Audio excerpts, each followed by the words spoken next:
लेते हैं बड़ी खबर की। दिल्ली से बड़ी खबर है, जहां शिबू सोरेन के खिलाफ आय से अधिक संपत्ति मामला, दिल्ली हाईकोर्ट के फैसले को चुनौती दी गई है। फैसले को डबल बेंच में चुनौती दी गई। आपको बता दें, मामले में लोकपाल की कार्रवाई चल रही है। सांसद निशिकांत दुबे ने शिकायत दर्ज कराई थी, जिस पर शिबू सोरेन की अर्जी पर दिल्ली हाईकोर्ट में सुनवाई कल होने वाली है। तो बड़ी खबर आपको बता रहे हैं, दिल्ली से इस वक्त की बड़ी खबर सामने आ रही है। शिबू सोरेन के खिलाफ आय से अधिक संपत्ति मामले में दिल्ली हाईकोर्ट के फैसले को चुनौती दी गई है।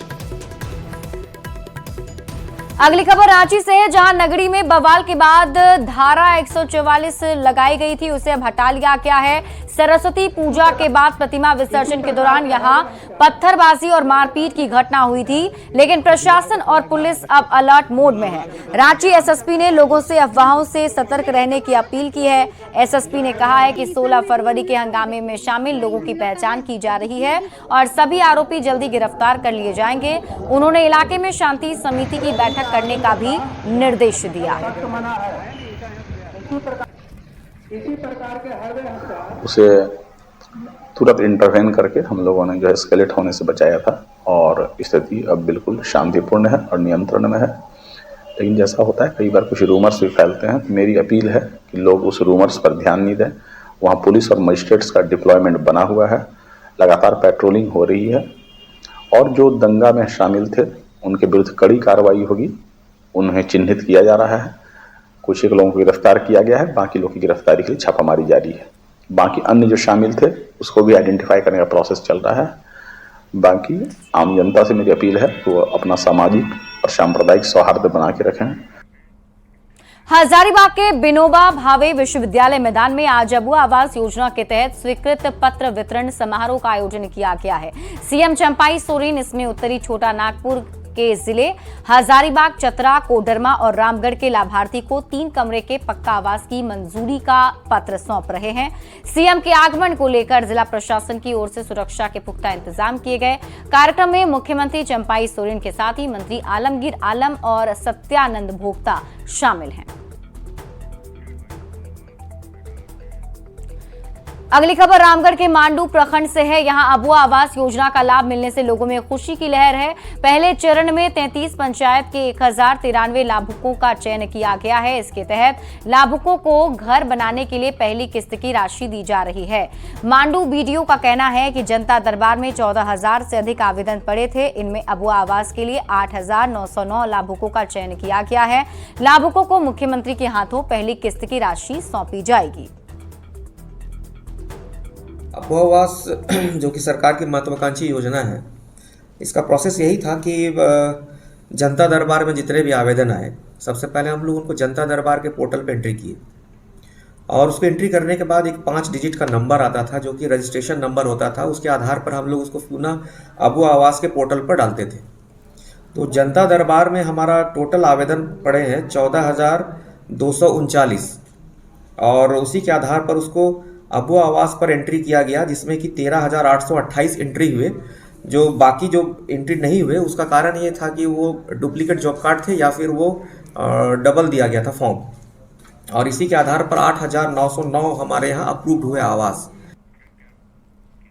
अगली खबर लोहरदगा से है। यहां अबुआ आवास के लाभुकों की चेयर में हुई गड़बड़ी को लेकर लोगों ने मोर्चा खोल दिया है। मुखिया संघ के सदस्यों ने डीसी और मंत्री डॉक्टर रामेश्वर उरांव से मुलाकात कर मामले में जांच कर कार्रवाई की मांग की है। मुखिया संघ के सदस्यों का कहना है कि ग्राम सभा के माध्यम से अबुआ आवास की पहली लिस्ट को अनदेखी की गई और मनमाने तरीके से आवास योजना का वितरण लाभुकों में किया गया है। कम से अच्छा मकान वाले व्यक्ति को आवास मुहैया कराया गया है। मांग हम लोग यही कर रहे हैं कि जो उचित मार्गदर्शिका है उसी के अनुरूप लाभुकों का चयन होना चाहिए। उसको निरस्त करते हुए पुनः नए सिरे से लाभुक का चयन कराया जाए। रोटी, कपड़ा, मकान प्राथमिकता में दे रहा है हम लोग और तीनों कर रहे हैं। रोटी भी दिया, कपड़ा भी दे रहे हैं और फिर अबुआ आवास के मार्फत में मकान भी दे रहे हैं। ये बात को समझें और हड़बड़ी नहीं करें। 3 साल के अंदर सबका मकान पक्का बन जाए। वहीं झारखंड सरकार में तीसरी बार मंत्री बनने के बाद जमशेदपुर पहुंचे स्वास्थ्य मंत्री बन्ना गुप्ता का भव्य स्वागत किया गया। कांग्रेस के नेता और कार्यकर्ताओं ने ढोल नगाड़े के साथ उनके आगमन पर जश्न मनाया है। वहीं कार्यकर्ता और समर्थकों की खुशी देखकर बन्ना गुप्ता भावुक भी हो गए। उन्होंने हेमंत सोरेन को प्रताड़ित कर जेल भेजे जाने का आरोप लगाया और दावा किया कि इसके नतीजे आगामी चुनाव में देखने को मिलेंगे।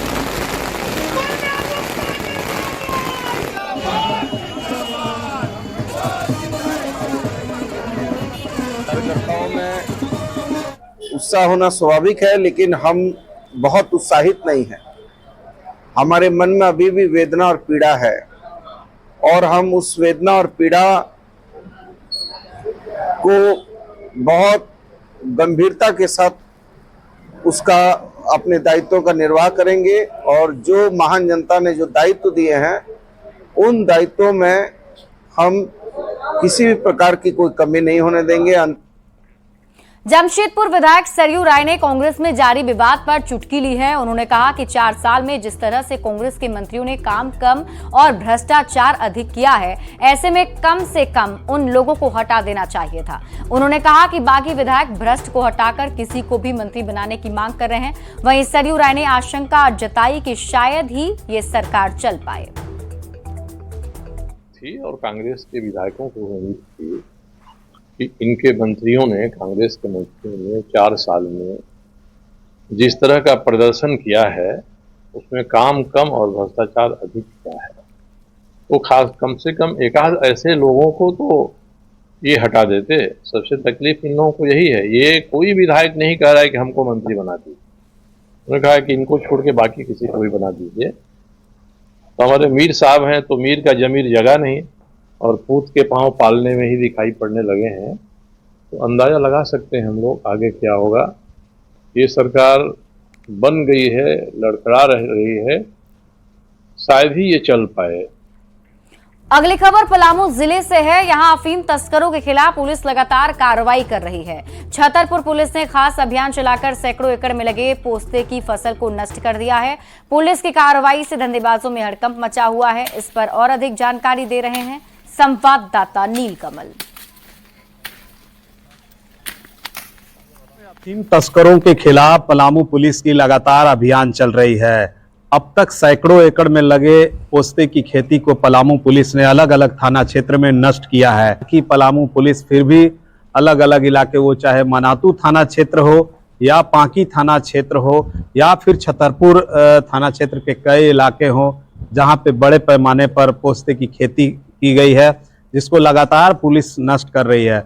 और सबसे बड़ी बात है कि लगातार जिस इलाके में भी पोस्ते की खेती की गई है वहां कहीं न कहीं टीएसपीसी नक्सलियों का हाथ होने के भी संकेत पुलिस को मिल रहे हैं। उस बिंदु पर भी पुलिस लगातार कार्रवाई कर रही है और ग्रामीणों से अपील भी कर रही है कि इस खेती से वो दूर रहे। नीलकमल, न्यूज़ 18 पलामू। कोयलांचल की शान रामगढ़ का सयाल हिल व्यू स्टेडियम आज बदहाल स्थिति में है। कभी इस मैदान में भारतीय क्रिकेट टीम के पूर्व कप्तान महेंद्र सिंह धोनी के सिक्सर देखने के लिए पतरातू प्रखंड ही नहीं, कई जिलों के खेल प्रेमी हजारों की संख्या में यहां पहुंचते थे, लेकिन आज यहां हर तरफ गंदगी फैली है। सीसीएल प्रबंधन की उदासीनता से ये मैदान अपने अस्तित्व के लिए जूझ रहा है। रामगढ़ के हिल व्यू स्टेडियम की स्थिति बता रहे हैं संवाददाता जावेद खान। इस वक्त मैं मौजूद हूँ सीसीएल सयाल के ऐतिहासिक हिल व्यू स्टेडियम में। आप कैमरे के नज़र से देख सकते हैं इस ऐतिहासिक हिल व्यू स्टेडियम में भारतीय टीम के पूर्व कप्तान महेंद्र सिंह धोनी, शहबाज नदीम, आरपी सिंह, नमन ओझा जैसे क्रिकेटर यहाँ पर क्रिकेट खेल चुके हैं। खासकर धोनी ने यहाँ 7 से 8 वर्षों तक क्रिकेट खेला है, खूब चौके छक्के लगाए हैं। लेकिन फ़िलहाल आप इस स्टेडियम का बदहाली को देख सकते हैं। इसके ठीक बगल में जो नाला बहता है वो टूट गया है, उसका पानी जो है स्टेडियम में सीधे प्रवेश कर जाता है। अभी ये स्टेडियम खेलने क्या घूमने लायक भी नहीं है। हम कुछ लोगों से बात कराएंगे जो यहाँ पर all India champions trophy cricket tournament के आयोजक रहे हैं, सीधे बात कराते हैं। तरह सीसीएल का स्टेडियम है और इस पर काफ़ी दिनों से कोई बड़ा आयोजन नहीं हो रहा है और सीसीएल का इस पर ध्यान नहीं है, जबकि कुछ दिनों से यहाँ पे एक छोटा मोटा मैच हुआ था, उसमें महाप्रबंधक भी आए थे हमारे और गणमान्य लोग भी आए थे। उनका प्रयास है कि इस ग्राउंड को जल्द से जल्द ठीक किया जाएगा। पूरे झारखंड का एकमात्र पहला ऐसा ये मैदान था जहां पर महेंद्र सिंह धोनी और उनके डे नाइट का आयोजन मैच हुआ था। और दुर्भाग्य की बात यह है कि इतने बड़े बड़े आयोजन हुए यहाँ पे और इतने बड़े बड़े खिलाड़ी यहाँ से खेल के गए, आज भारतीय टीम का प्रतिनिधित्व कर रहे हैं, लेकिन हमारे विधायक हों, चाहे हमारे सांसद हों, चाहे हमारे प्रबंधन के महाप्रबंधक हो, किसी ने भी इस पर ध्यान नहीं दिया, सिर्फ खाना पूर्ति किया। स्टार्ट ही था, लेकिन बीच में मौसम ख़राब होने के चलते जो नाला का मलबा है पूरा फील्ड में भर गया, जिसके कारण हम लोग का भी खेला बंद है। सीसीएल प्रबंधन को भी इस स्टेडियम को बनाने के प्रति सोचने की जरूरत है। जावेद खान, न्यूज़ 18, रामगढ़। आजादी के 70 साल बाद भी गुमला का बिंदवा कोना गांव विकास से कोसों दूर है। गांव में ना सड़क है, ना बिजली, और तो और पीने का पानी भी दूषित हो चुका है। नाराज ग्रामीणों का कहना है कि हमें इस वोट बैंक समझकर इस्तेमाल किया जाता है, लेकिन हमारे क्षेत्र का विकास नहीं होता। मौके से और अधिक जानकारी दे रहे हैं संवाददाता रुपेश कुमार भगत।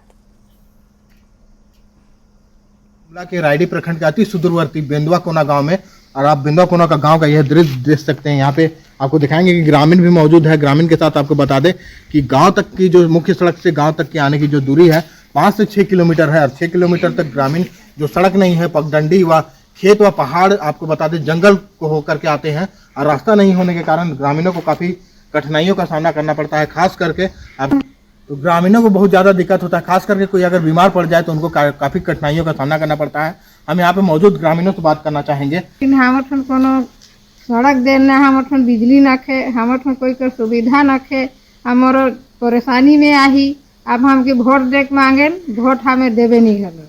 बहुत कठिनाई से ऐसे तो साइकिल पैर करके, और एक तो रास्ता भी नहीं है, और उससे ज़्यादा है कठिनाई। एक तो गाँव में रोड नहीं है, एक तो बिजली भी नहीं है, कुछ भी नहीं है, इसलिए बहुत परेशान से स्कूल भी जाते हैं। दकोना से भिंजपुर जाए में 5 किलोमीटर दूरी है, लेकिन यहाँ गाड़ी कर आगे जाए में कोई सुविधा न है, पैदल चले में बहुत परेशानी है।